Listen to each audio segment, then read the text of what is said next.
বগর বগর বগর বগর তো মেয়েদের প্রতি বেশি আকৃষ্ট ছিল, অপছন্দের ছিল না। আবার জিগায় ক্লাস 4 থাকতেই পছন্দ করছে। ওর নাম হচ্ছে সবুজ, এখনো পর্যন্ত আমার পছন্দ করে। কত প্রপোজ পাইছি হিসাব নেই। যে ছেলেটা আমাকে পছন্দ করতো বুড়া হয়ে গেল মনে থাকবে। তার নাম হচ্ছে নাজমুল ইসলাম হৃদয়। ছিল কিন্তু চলে গেছে। করছি দুইটা, না প্রাইমারিতে করি নাই। প্রাইমারিতে যখন প্রপোজ করছিল তখন কিন্তু আমার সাথে প্রেম না করে আমার মায়ের লাগে যায়। উর্মি ববি। হ্যাঁ প্রস্তুত। হ্যাঁ প্রস্তুত। ঢাকাতে বর্ণমালা Adarsha Uchcha Bidyalaya and college. Dhaka central girls high school. এখন টিচারদের নাম তো সবার নাম তো মনে নাই, দুই একজনের নাম হয়তো বা মনে আছে। আর খুব অপছন্দের টিচার নাম হচ্ছে আফজাল হোসেন, আর পছন্দের টিচার নাম হামিদুর রহমান। ফিজিক্সের টিচার ছিল উনি, ওনাকে খুব ভালো লাগতো। আর যিনি অপছন্দের ছিল উনি হচ্ছে ম্যাথের। যাকে অপছন্দ লাগতো তার হচ্ছে সে বেশি বগর বগর বগর বগর তো ম্যাথ পড়াইতো না, সে বেশি কথা বলতো। আর যাকে পছন্দ হইতো সে ফিজিক্সটা খুব সুন্দর করে পড়াইতো, যেটার জন্য ওনাকে খুব ভালো লাগতো।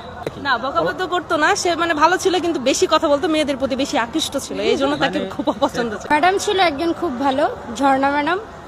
আর স্যার যদি বলি, স্যারও খুব ভালো ছিল, ওরকম কেউ ছিল না যে খারাপ ছিল। অপছন্দের ছিল না, ভয় পাইতাম তাহমিনা ম্যাডামকে, কিন্তু সে খুব ভালো ছিল। ভয় পাইতাম কারণ সে খুব রাগী ছিল, পড়া না পারলে বেঞ্চের উপরে কানে ধরে দাঁড় করে রাখতো, মারতো না, বলতো যে ছবি তুলে ফেসবুকে ছেড়ে দিবে, যার কারণে খুব ভয় পেতাম তাকে। আবার জিগায় ক্লাস 4 থাকতেই পছন্দ করছে। ওর নাম হচ্ছে সবুজ, এখনো পর্যন্ত আমার পছন্দ করে। বিয়ে করছে, ওর একটা বাচ্চাও আছে, তারপরে পছন্দ করে। কত প্রপোজ পাইছি হিসাব নাই। হ্যাঁ 5-এ থাকতে। স্মৃতিময় ঘটনা সেটা হচ্ছে আমি ক্লাস 5-এ থাকতে হচ্ছে ফুটবল খেলতাম। তো যে ছেলেটা আমাকে পছন্দ করতো ও হচ্ছে আমাকে ফুটবল খেলার যে পায়ে যে অ্যাংলেট বলে না, ওগুলো আমার পড়াই দিয়েছে, যেগুলো অনেক মানে মনে পড়ে আর কি, যে ছোটবেলার স্কুলগুলা বা ছোটবেলাগুলো অনেক খুব মজার, যেটা আসলে ভোলার কোনো কথা না। বুড়া হয়ে গেলেও মনে থাকবে।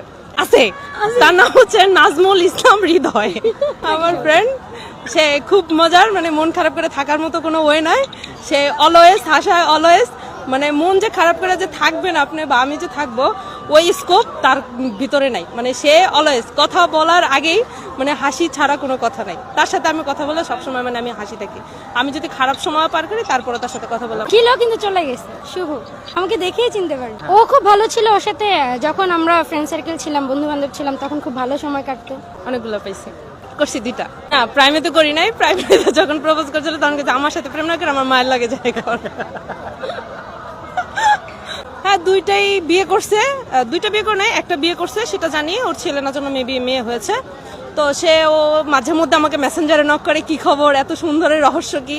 তা আমি কিছু বলি না আর তাকে। না এখন প্রেমপত্র পাওয়া হয় না। না ওই যে তখন তো ছোট ছিলাম, তখন আম্মুর ভয় থাকতো। তো তখন হচ্ছে চিঠি দিলে হচ্ছে আপনার বইয়ের ভিতরে রেখে এক লাইন পড়লাম, পরে আবার রেখে দিলাম, আম্মু আসলো আবার রেখে দিলাম, আবার একটু পড়লাম, আবার একটু রেখে দিলাম, এমনই তো ভাবে পড়া হয়েছে। এমন কবি হয় নাই যে ওইভাবে লিখতে পারবে, যে ওইভাবে আকৃষ্টই হতে হবে সেই চিঠির প্রতি, ওইভাবে কবি না, ওইরকম আর কোনো চিঠি পাইনি। চিঠি তো অনেক পাইছি, কিন্তু সেরকম ভাবে পড়া মানে হ্যাঁ, চিঠি আমি যত্নে রেখে দিছি। একটা চিঠি আমার কাছে, মানে কিছু চিঠি এখন আমার কাছে জমা আছে, মানুষটা নাই, বাট ওই মানুষটার চিঠিগুলো আমার কাছে জমা আছে। ছন্দগুলো ভালো ছিল, ছন্দগুলো কারোর সাথে মিলতো না। হ্যাঁ বারে বারে পড়তাম, এখনো পড়ি, এখনো ঘরে আছে।